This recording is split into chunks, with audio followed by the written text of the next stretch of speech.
Sadgurunath Maharaj Ki Jai, and welcome to Jagadambe Reads the Holy Books of India. Mahabharata 499. In the last section, I made a slight mistake.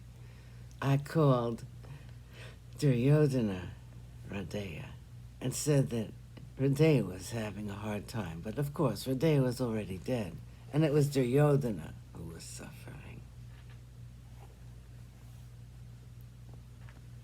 All the heroes were waiting to congratulate Arjuna on this great achievement. Arjuna was very happy. Krishna said, Yudhishthira, today is a happy day for you. With the death of Hridaya, the hope of Duryodhana is dead. Your anger, which was born 14 years ago, is now burning bright, and it is burning up the Kauravas. You are already the Lord of the world. Yudhishthira said, You are our hope, Krishna. You have done this for me.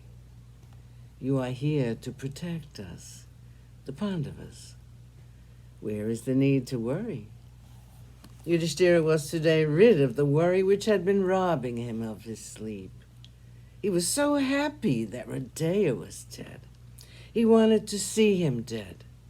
He called for Arjuna's chariot and, followed by his friends, proceeded to the battlefield to see the dead form of Hridaya with his own eyes. He saw the 3 sons of Hridaya lying on the field. He saw Hridaya sleeping peacefully after the fitful fever called life. Yudhishthira looked for a long time at the beautiful form of Hridaya and returned to his tent. He heaved a sigh of relief. He spoke nothing for a long time. The sun sloped gratefully towards the western hill. It was a day fraught with the greatest misfortune for him. It was the day when his beloved son had been killed in the battle. The sun was grateful for the few hours of respite. He needed all the strength to appear again in the east next morning, to usher in another day of pain. Chapter 11. With his grandfather. Duryodhana did not want to think of anything. He thought of the day of the tournament. That was when he first saw Hridaya. He wanted to see him now.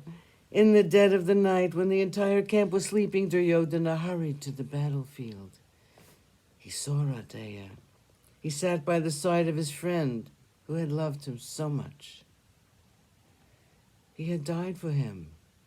He just sat there looking at the handsome face of Hridaya. He thought he would go mad. He rushed from there. He ran across the entire field. He ran to his grandfather, who was waiting for his death. He fell at the feet of the old man and sobbed as if his heart would break. Bhishma placed his old, tired hands on the head of this unfortunate grandson of his. He said, My child, the death of Hridaya had to happen. You must not grieve so much for his death. He's happy now. He was a Kshatriya, and he died as a Kshatriya should. Duryodhana was startled. He said, So, I'm right. Hridaya was a Kshatriya.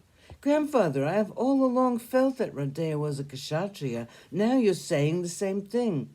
Tell me who he was. I am eager to know it. I will remove the stigma from his name, at least now. I will do at least this for my friend who died for me. Tell me, grandfather. Bhishma said, I know who he is, but I cannot tell you unless you promise me that you will not tell anyone about it. It was the wish of Hridaya that no one should know about it. He made me promise that I would not tell you about him until he died. Now that Hridaya is dead, I can tell you, but you must keep it a secret until you die.